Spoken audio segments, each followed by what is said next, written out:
Welcome to the Marshall McAdam Data and Analytics podcast, where leaders in Australia in data, analytics, AI and technology drop by and talk data to me.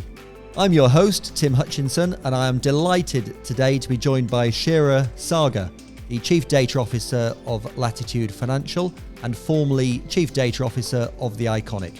Today, Kshira and I are going to explore all things data in the context of striving for data literacy for all in an organisation and explore some of the opportunities and challenges that approach presents. We'll get into that right after this. Welcome to the Marshall McAdam Data and Analytics podcast, where Australian business leaders and experts discuss the data challenges facing organisations today and the opportunities for innovative business in the future. Let's get the conversation started. Kshira, welcome. Absolute pleasure to have you here today. Thank you for having me, Tim. That's an amazing setup you have. Thank you very much. Now, it is amazing, but we would normally pre-COVID have an enormous live audience, obviously, to greet you, but we've got a... There we are. That's your live virtual audience for the day. Yeah. Once I was at I think I went for a taping of a 10 show, and then the guy who does the on-cue stuff, he said, when I tell you on cue, you need to clap. So I went for the project. And then I got so excited, but before he went on cue, I started clapping. I was already clapping. I hope you won't have that stuff here. And then you were asked to leave the studio. No, he gave me a Cadbury bar because I was like more excited. He's like, yeah, here you go. It's okay. Oh, fantastic. Yeah. They may have offered you a job as a warm-up guy there. Should have taken it. Now, today we've got, I think, a pretty interesting conversation ahead of us. We did a bit of prep together. And, you're here, I think, to talk about a whole range of things, but really to talk about focus on data literacy for all. Before we do that, there's a couple of things I'd like to look into. But first of all, perhaps talk to us about really your journey. So where you are as of today, how you got there, and just to give us a sense of context. Okay. I'll start in the reverse chronological order from where I'm today. So right now I am the Chief Data Officer for Latitude Financial Services. Mm-hmm. And before that I was the Director of Data Science for The Iconic and its parent company, Global Fashion Group. And before that, I worked for a consulting company trying to do data science services. But through all that, all I've done, the way I try to explain what I do for a living is I'm the lost and found guy. You lose something, I find it using data. That's what I do. Okay. And so I do it with data. I do it at different levels with different people and different sizes and different tools. But all I do for a living is find an answer for you. So if there was no data and there was no technology and you'd met me, say, so many years ago, mm-hmm. I'd be the guy in the railway station finding stuff for you because that's what I like to do. And I think I do that with data now. What a brilliant analogy. Now, I think it won't be the first analogy or the last one, in this conversation, because we've also, pre today have talked about you're an inveterate storyteller and enjoy an analogy. So let's hope there'll be a few others coming up. Hopefully, hopefully I remember all of them. No, absolutely. We shall see. We'll get to it in detail later, but the data literacy piece or the data literacy piece, just talk to that as to why when I approached you, that was really front and foremost in your priorities to talk about. Okay. Because when it comes to data, what happens is everyone thinks about the coolest tools out there, the coolest algorithms out there. But I like to believe that people have been making decisions even with and without this data all day long. On all their lives, and so many, like thousands of years ago, people make decisions with or without data. So it's all about making decisions. And so what data does, like I mentioned, is a tool. It helps you make a smarter decision. And so I've realized that for data to truly stick in a company and for a company to stand out and have that leading edge, it's all about everyone in that business knowing how to use the data, what data to use, and what it means for them. And it could be the simplest data, the simplest metrics. But if people start thinking around data, it makes a lot of difference for them. And I think I was inspired by data literacy for all from that concept of Ratatouille. I don't know if you've seen Ratatouille, where the rat cooks. It's a chef in France. You're testing me now. I think I've seen parts of it. Yeah. So now I think the one part that I think you have to, if you want to remember, is the part where the rat gets inspired to cook because the chef says anyone can cook. Mm-hmm. And I like to think anyone can data. Anyone should be able to use data and just make smarter decisions and better decisions every day. And that's why it's very close to me and close to my heart. Yeah, fantastic. And as I said, we'll get to it in detail later. But before we do you, are you unusual in having that approach within a large corporate, or do you think it's increasingly the trend? I think it's increasingly the trend at the top.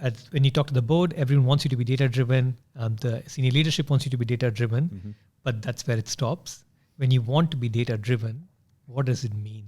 And I can say a lot of things about being data-driven, but I think how do you make that happen in an organization? How do you feel like the frontline worker who talks to the customer or the frontline worker who actually makes a decision or goes out on a sale, how is he or she enabled to make that data-driven decision is all that I care for.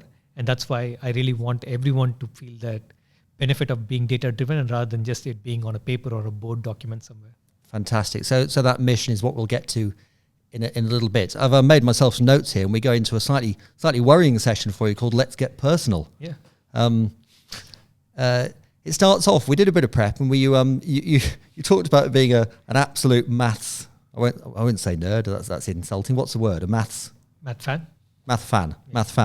And you gave me some examples. So talk to me about how being a math fan plays out in day-to-day life. Yeah, it's funny. In high school, one of our math teachers was really hard on making sure that we picked up the physical concepts around math. So he's teaching us differential calculus, and he's like, how you can use that in your daily life. And I'm like, yeah, this makes so much sense.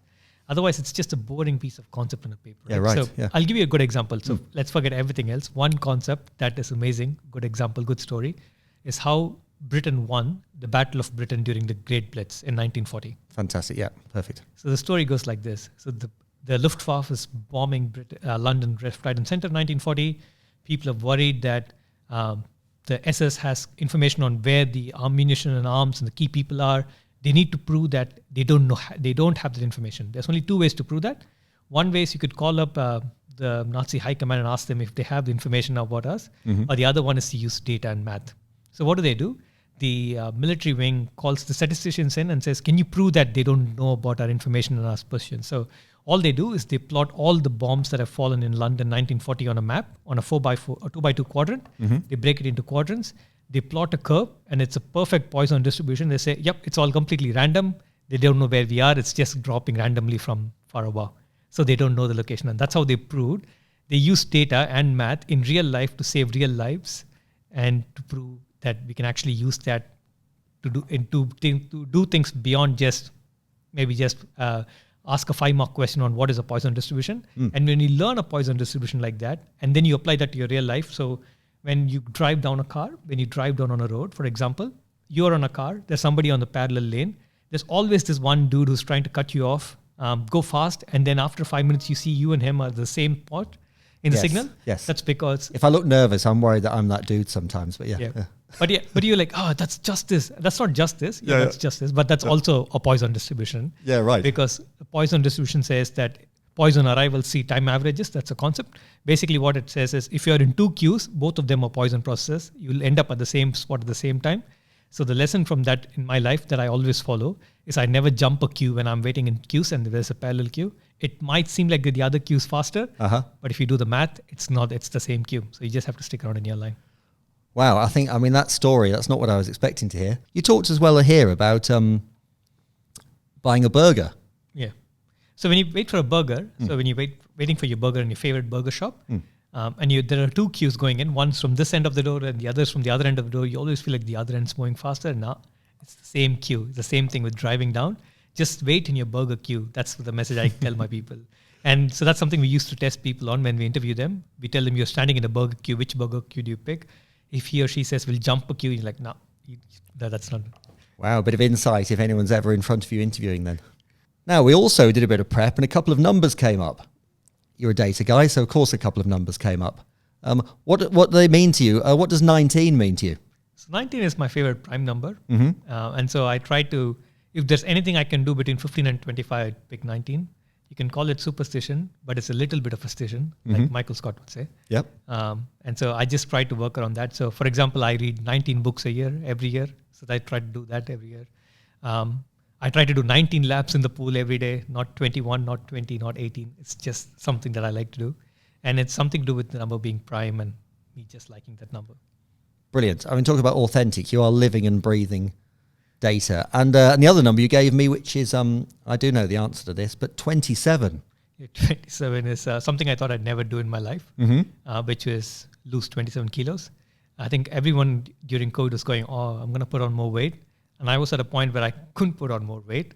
So I had to lose weight. And I started doing this stuff about actively losing weight, exercising and diets. And then what would you know? I actually lost 27 kilos over a course of 8-9 months. So that's been good.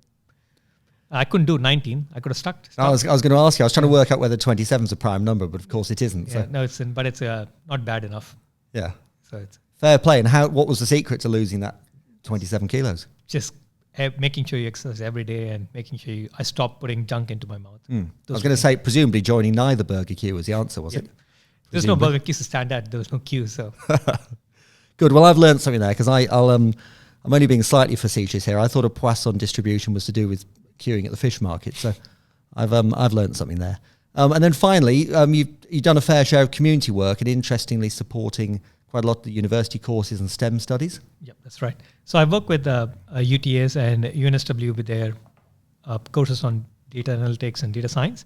So they have these courses. I'm the guest lecturer. I just participate and share what the industry does.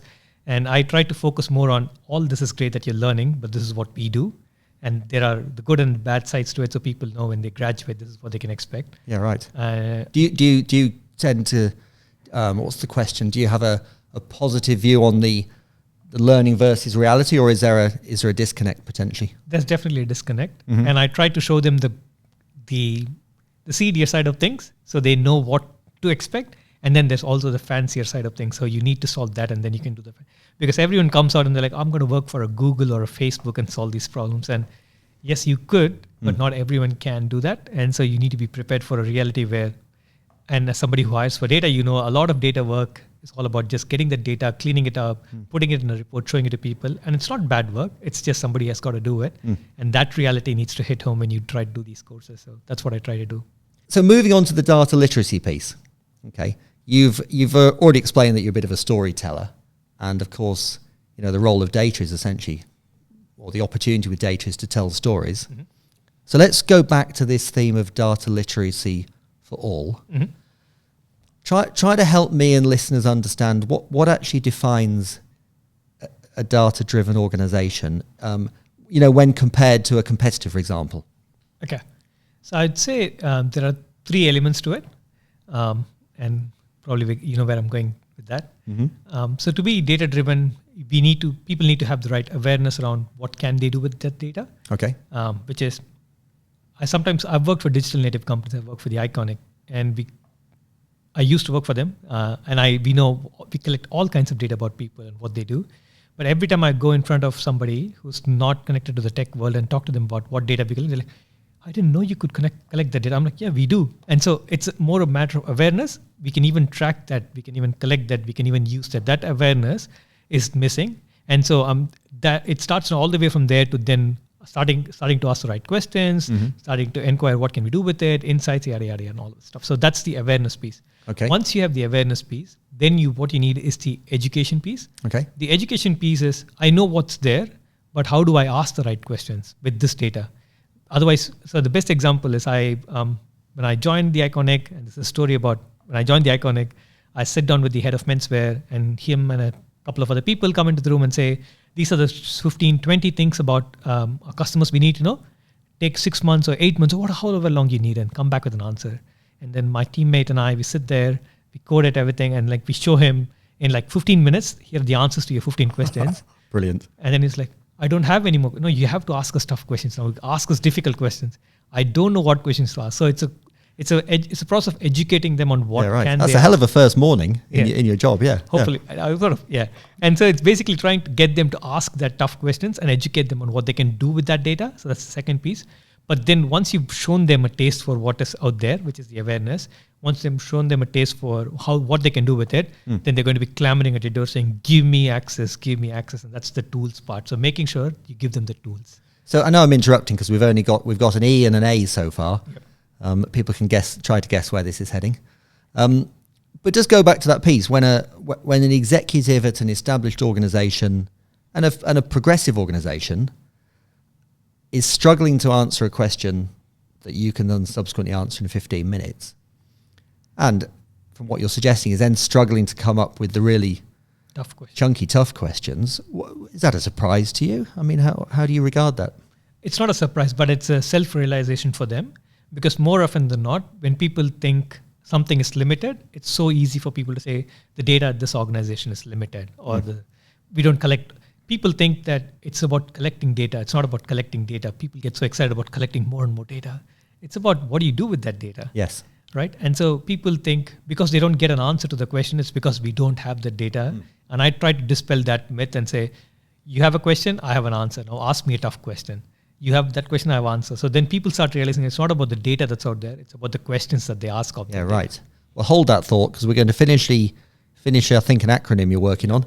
But then I'm going to ask you about what the tough questions could be. So, So yeah, like I mentioned, so you need to have awareness, you need to have the education, and then eventually people will clamor for the right tools. Yes. And the data tools to access it could be dashboards, it could be whatever it is that you do to get data to people.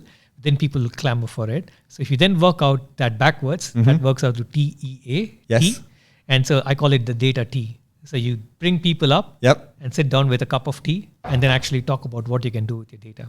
Fantastic. I mean, you've hit the right chord there. I'm from Yorkshire originally, so any acronym involving tea, I'm on board with you. So go back, the iconic piece, because that's really interesting. Once somebody has the realization that the question they're asking is not the right question, or not the tough question, give me an example of the sort of tough question you and your team get excited about hearing. Okay. So I'll give you a good example. So let's take the menswear example, right? So the standard questions that you can think of is how many men, what is the typical age group of my customer profile of the people buying menswear? How many women buy menswear? That's so unique. Or how many women buy menswear as a gift, or what price points and all of that stuff. Yeah. But a really tough question, and something that actually moves the needle, is how many of these menswear customers would have not come in if we didn't have a specific set of brands, which basically then answers the question, if we don't acquire brands like that, we are not going to get more new customers. Yeah, right. Okay. And it's not tough enough. Like when I say that, it's easy, but somebody has to connect dot 1, dot 2, dot 3 to ask a question like that. Then we go away and start looking for data around that, looking into the market around that. And so that becomes a tough question. So that's one example of a tough question. What if I'd been the person asking you the questions on day one, and I'd asked something which might sound somewhat random, and I'd asked if there was connection between the weather forecast and purchasing? Would you think I was nuts, or would you think it was interesting? Somebody asked it and I actually did that. They thought we couldn't do it. Right. Again, okay. the same example. So they said, weather, and I think my instinct tells me, I'm sorry, I'm not trying to imitate you, right? But I think my instinct tells me weather plays, obviously weather does play a massive factor in how we buy. Yeah. I'm like, okay, here, hold whatever I'm drinking right now. Go away, look into the Bureau of Meteorology, download data at a weather level by rain, precipitation, max min, all of that at a day level. Look at our sales, tie it together and say, when it rains, people buy this. When it's when it's very hot, people buy this. And this is exactly what will happen. And then the question from me was, okay, what will you do with that? It was just a hype. No, you have to do something with this now. Yeah, of course. Yeah. I built it. Now we can see it every day. Do something with it. And so then it becomes a email campaign kind of thing. So when it rains, then they pick up the products that actually people buy on an rainy day, and then it goes somewhere. Yeah, right. So I think a lot of times people think about something and it doesn't get anywhere. So they think, if only I had answered that, I could have done so many things. And I want to enable those things. I want to get people to feel that you can ask me anything. I always say, what is the end goal? What do you see for the future for retail and data? And I tell them, I just basically want people to go back into the past. And I'll give you 3 examples, right? Yes. 1, back in the day when you walked into the same shop every day and you bought from him, he knows your tastes, your styles, your preferences, and he will show you things that you want to see. Yes. That's hyper-personalization already. Dynamic pricing, you want to haggle with him and he'll dynamically reduce the price for you. That's dynamic pricing right there. And exactly the last point you mentioned, you want to do a discounting strategy for your store. All you have to do is print out a paper that says 50% off, put it on the door, and 50% off. That's your discounting strategy. So that's where we want to go to, but at scale in the online world. So that's what we want to go to. Yes. Okay. So when you join an organization, your mission is, in the simplest terms, data literacy for all. What validates that journey? What are the touch points, the experiences when you start to think, you know what, we're making progress? How do you get that feedback? Yeah. So 3 things that I look for again. And if you didn't catch on the trend, everything has 3 things. I like it. Yes. Yeah. Otherwise I forget. Yep. So the first one is everyone's using it every day. The best example is, for example, at the Iconic, we built these dashboards that shows real time how the business is doing, real time. So if you buy something now, if you're browsing something now, you can see it real time, right? And what that does, and it's not the real time that fascinates me, but it tells you how the business is doing. So if you have a massive campaign going on, what I've seen everyone in the business do is open up a dashboard, refresh it like as if it's a scorecard. So I want people to connect to the data, to the business as you would connect to a live game or a live score. Right, okay, yeah. Refresh it every time to see if there's a new score or a new goal or whatever it is. Absolutely, yeah. And so that's one. That tells me that people are connecting to it. Number two is when people ask me the tough questions. And sorry, just on number one, going back, I think we did touch on this when we were chatting the other week. I mean, is that almost, dare I say, getting somebody to the point where they're getting a bit of a dopamine hit with information? Exactly. They feel excited. They feel connected to their purpose, right? And the way we do it is not just the company's performance, but their team's performance is also on a dashboard. Their teams agreed to measure something and achieve something. I'll get people to stay on site for like 15 minutes more, whatever it is. And it'll show you real time the work that you did day before yesterday. How is it impacting? I mean, that's dare I say, that's playing to the addictive gene in all of us, isn't it? Yeah. And we all want to improve and we all want to succeed. If you can't show an employee or somebody who's working for the business how his or her work is contributing to the company's growth, then you do this in 6-month, 12-month cycles. People are that's what you call the reward cycles and all of the stuff. But what if I could make the cycles shorter and faster? Yeah. That changes how people operate. Yeah, wow. Okay. So sorry I interrupted. So you still have to try and remember 2 and 3. So But the second one is when people actually ask me the tough questions. And the reason I say that, like questions I mentioned to you, and even more tougher questions. So, for example, because we were so bored of building the standard recommendation systems, the collaborative systems, as they call them, what Amazon does or used to do 20 years ago, we can do much smarter things. We can do visual similarity-based recommendation, which is if you buy that, say, salmon color shirt, exactly what would match with it and what would go with it and who bought. It will tell everything and look into a multi-universe of clothes. I think if we did that analysis, I don't think it would say black jeans and a brown belt, would it? You never know. Yeah, you never know. Yeah. And so things like that. So people said, can you build that? And what that does is people feel bold enough to ask those questions, which is a good sign that the organization is catching along. But it's also good for the people we bring on because they get interesting challenges to solve. And so it's, again, for the data scientist or the data engineer, it's an interesting problem to solve. So it's a great place to work for them because they get to solve these cool problems. So that's the second thing that happens. And the third thing is when somebody tries to teach us what data we have, and it's a good moment. It's like when your child grows up and teaches you how to use something and stuff like that. So it's like we teach or we show them what happens. And then there comes a point when we've had people from other business units come and tell us, did you know we capture all of this? And I'm like, oh, wow, yes, I know, but yeah, that's good to know. Yeah, so it's like reverse teaching and reverse educating back to us. I think that's when I know it's actually working and that system's going on. And so when you start thinking about it, basically all data does in an organization, and the same thing with the government, is transparency. And when a government is trying to be transparent and says, yeah, here's everything, it's that famous example of throwing all the data at you and saying, I know you can't use it, so might as well give you everything. That's not how the transparency is. Here is everything, and here are the tools, and here's the awareness of what you can do with it. Now ask me the tough questions. Yeah, absolutely. And keep me accountable. I think that would be great.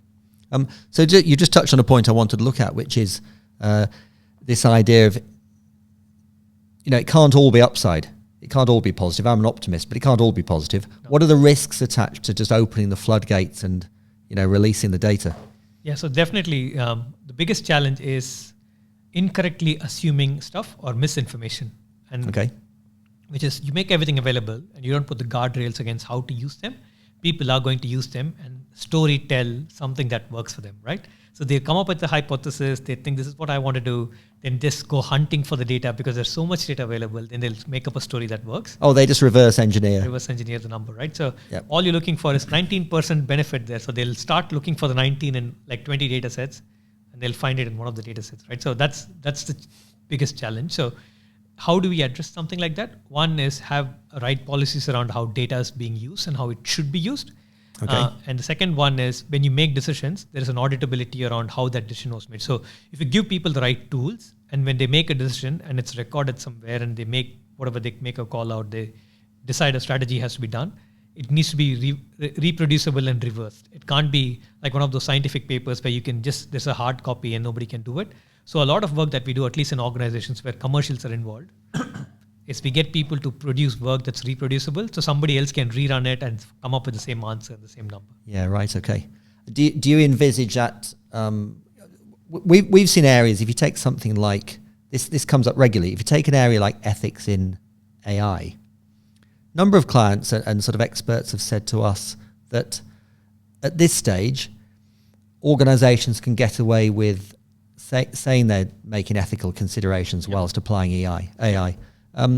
But the view is that in 1, 2, 3 years' time, that will form part of a formal audit process, and you'll have to actually show that you're taking ethical decisions. Is that a similar journey potentially with the use of data? Yes, that's true. Yep, exactly. So the same thing with data too. On what are we using this data for? What kind of metrics are being used? How do you make that decision? So AI is just the should I give you a loan or not decision? Should I sell to you or not decision? But data is more than that, just that.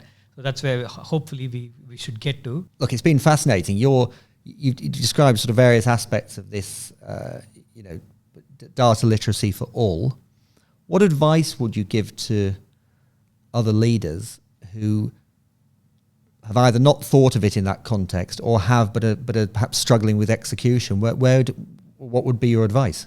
Yeah, maybe a list of 3 things. I don't know. Yeah, I always say data T. Have data T with your people. Yep. That's what I like. If there's a 1-line summary of it, a Yes. 10-second summary. But I think and that probably would be my advice. Are you happy to birth that acronym and let others run with it? Yeah. Yep. Yeah. Basically, have data T with your people. And the idea is, more often than not, data is thought of as a technological space where you need to have the bleeding edge technology. You need to have some of the coolest products and tools or the best algorithms. And sometimes I tell those leaders it's probably not all of that. It's all about how are you making someone's life better, and how do you make yourself the lost and found guy or the lost and found girl. And that's all. I think if you start thinking from that lens, I think then you'll start seeing people coming on with you on the journey, and then everything that you want to do from a technological lens, from an intellectual lens, from an algorithmic lens can then happen because you are with the people and the people are with you. Okay, fantastic. Is there... You're clearly highly capable in your field. So is there anything that a problem or a challenge you've come across that is still taxing you? I think, the biggest challenge is getting people to believe that this helps with their daily lives. And a lot of things that you do, it could be a dashboard, it could be a report, it could be an analysis, whatever it is. Telling people that this is helping you and not replacing you is a challenge. Especially the kind of algorithms that we built, to be honest, what they can do is they can replace what somebody does, at least partially what they do. And so it's a dangerous thing to have power like that. And then just, because everyone wants that, investors want that. Yeah. People who put money in it say, if you can do that for half of it and a machine. So it's a very risky place to be in. And therefore, there's a lot of responsibility on us to make sure that there is a proper displacement strategy, or at least the right messaging around what you're trying to do is used. And so that's a challenge I don't think we've mastered. Yes, we do a lot of things and it's great news and we roll it out. But then what happens to the people who are impacted by it, both in your enterprise and also outside? I think that's something we need to think a lot more and have a lot more conversations around. Now you can say maybe that person can do a more intelligent job of whatever it is. Now what is that more intelligent job is something that we need to define, and what happens to her on a day-to-day basis we need to define. And so things like that are not cut and dry and there's no answer to it. And I think people try to brush it aside and like things change and people change. So there's no correct answer to it. And I think that's where, as a community of data people, we need to have a conversation on what happens because of the work we do, and therefore what are the implications. So I've sort of read about this area once or twice in the past, and my question probably is: are you on balance an optimist or a pessimist about the future? In that context, I'm an optimist. I definitely feel that. And so I keep telling, when machines can do things, let machines do machine things and let humans do human things. Yes. But what I also am on balance is the fact that what are those human things we need to tell those humans to, because we can't expect humans to just automatically figure out new things to do, especially in an environment where it's constrained. So definitely go, yes, for automation, yes, for better ways of working, yes, for all of that, but also cognizant of the fact that if you do all of this, there needs to be an exit or an alternative strategy for the people who are going to be impacted. Yeah, absolutely. Hey, look, it's been absolutely fascinating talking to you. Thank you so much for having me, Tim. That's great. I've got a feeling I've barely scratched the surface of stories, analogies, acronyms. more. Hopefully some other time. And I think, I mean, I don't know this for sure, but I imagine your mission is one that you can execute very successfully, because that sort of common touch and bringing these complex subjects to life, not for ordinary people, that's the wrong word, but for people for whom it's not their day-to-day expertise, is probably a fairly rare. It's a bit of science, bit of art, isn't it? Exactly. So fair play to you. Where do people get hold of you if for whatever reason they want to reach out and make contact? Yeah, so one, LinkedIn. You look me up, you can find me on LinkedIn. Otherwise, I have a website, and I'm actually fairly responsive on that website. I respond to people. So it's www.kshirasaagar.com, and that's where I'm usually. With the silent K? Yeah, with the silent K. Yeah. Like in a knife. Yeah, there you go. Fantastic. Thank you so much. I've really enjoyed it. No worries. Thank you so much, Tim. Appreciate it. Cheers. Cheers. Thanks for joining. This podcast was brought to you by Marshall McAdam, creating talent solutions in data, technology, transformation and finance across Australia. If you enjoyed the conversation, don't forget to leave a comment, subscribe and share. If you'd like to get in touch with the Marshall McAdam team, simply send an email, visit the website or connect on LinkedIn. Contact details can be found in the description. See you next time.